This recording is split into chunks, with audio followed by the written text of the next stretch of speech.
আসসালামু আলাইকুম, স্বাগতম মাই ক্লাসরুমে। মাই ক্লাসরুমের এই সময়ে থাকবে আন্তর্জাতিক সংগঠন থেকে 37টি অত্যন্ত গুরুত্বপূর্ণ সাম্প্রতিক সাধারণ জ্ঞান। অনেক অনেক ধন্যবাদ জানাচ্ছি যারা মাই ক্লাসরুমের আয়োজনগুলি নিয়মিত দেখেন এবং লাইক কমেন্টস করে আমাদের সাথে আছেন। শুরু করবো আজকের আয়োজন। আজকের প্রথম প্রশ্নটি হচ্ছে, যমুনা রেলওয়ে সেতুর দৈর্ঘ্য কত? যমুনা রেলওয়ে সেতুর দৈর্ঘ্য হচ্ছে 4.8 কিলোমিটার। বাংলাদেশের প্রথম ব্যক্তি হিসেবে চতুর্থ সর্বোচ্চ শৃঙ্গ লোৎসে জয় করেন কে?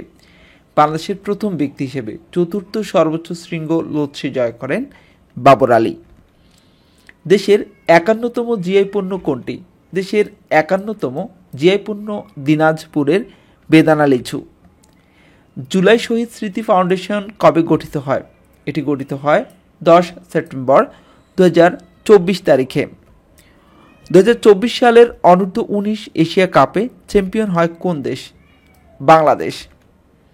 ইউজিসি এর বর্তমান চেয়ারম্যান কে? ইউজিসি এর বর্তমান চেয়ারম্যান ডক্টর এস.এম.এ ফয়েজ। সুপার শপে পলিথিন ব্যাগ নিষিদ্ধ হয় কবে? সুপার শপে পলিথিন ব্যাগ নিষিদ্ধ হয় 1 অক্টোবর 2024 তারিখে। দেশের 27তম পররাষ্ট্র সচিব কে? মোহাম্মদ জসিমউদ্দিন। বাংলা একাডেমির বর্তমান মহাপরিচালক কে? অধ্যাপক মোহাম্মদ আজম। এসপিআরএস এর 2023 চূড়ান্ত প্রতিবেদন অনুযায়ী দেশের জনসংখ্যার ঘনত্ব কত?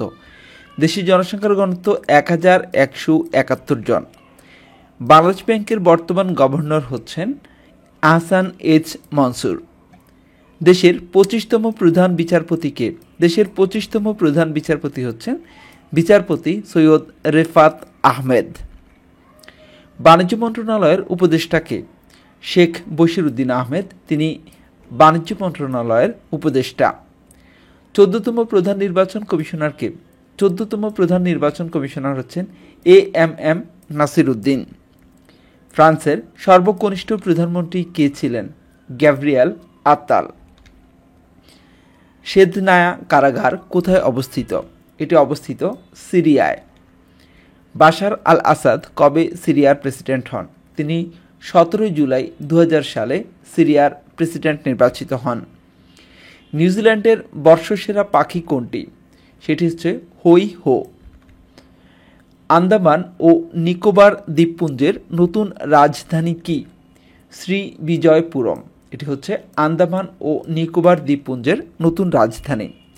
বিশ্বের প্রথম এআই হাসপাতাল কোথায় চালু হয়? চীনে। থাইল্যান্ডের সর্বকনিষ্ঠ ও দ্বিতীয় নারী প্রধানমন্ত্রীকে? Paetongtarn Shinawatra. মার্কিন প্রেসিডেন্ট নির্বাচনের দ্বিতীয় নারী প্রার্থীকে? কমলা হ্যারিস। 34তম গ্রীষ্মকালীন অলিম্পিক কোথায় অনুষ্ঠিত হবে? Los Angeles. G0 গঠনের উদ্যোক্তা কোন দেশ? G0 গঠনের উদ্যোক্তা হচ্ছে ভুটান। এবারে বিগত সালে আসা সাম্প্রতিক কিছু প্রশ্নোত্তর একই সাথে এখানে দেখিয়ে দিব। যারা এই পর্যন্ত আয়োজনটি দেখেছেন অবশ্যই সামনের অংশটুকু দেখবেন এবং যদি ভালো লেগে থাকে অবশ্যই লাইক কমেন্টস করবেন প্লিজ। করতলব খান মসজিদ কোথায় অবস্থিত? এটি অবস্থিত ঢাকায়। কোন দেশ প্রথম ভার্চুয়াল ব্যাংকের অনুমোদন দেয়? তাইওয়ান প্রথম ভার্চুয়াল ব্যাংকের অনুমোদন দিয়েছিল। সার্পেন্ট অব দি নাইল কাকে বলা হয়? এটি বলা হয় ক্লিওপেট্রা। সার্ক দারিদ্র্য দূরীকরণ বর্ষ কোন বছর ছিল? এটি ছিল 1995। জাপানের সবচেয়ে বড় দ্বীপ কোনটি? হনশু। বাংলাদেশের সাঁওতালরা প্রধানত কোথায় বাস করে? রাজশাহী ও দিনাজপুরে। ঢাকা বিশ্ববিদ্যালয়ের প্রতিষ্ঠায় গুরুত্বপূর্ণ ভূমিকা রেখেছিলেন কে? নওয়াব আলী চৌধুরী। দি ওয়েলথ অব নেশনস গ্রন্থের রচয়িতাকে? গ্রন্থটি রচনা করেছেন অ্যাডাম স্মিথ। জাতিসংঘের মহাসচিব অ্যান্টোনিও গুতেরেস কোন দেশের নাগরিক? তিনি পর্তুগালের নাগরিক।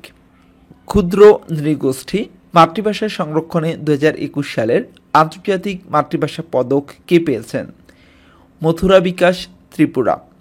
আজ এ পর্যন্তই। এতক্ষণ পর্যন্ত যারা মাই ক্লাসরুমের সাথে ছিলেন সবাইকে অসংখ্য ধন্যবাদ জানাচ্ছি। আল্লাহ হাফেজ।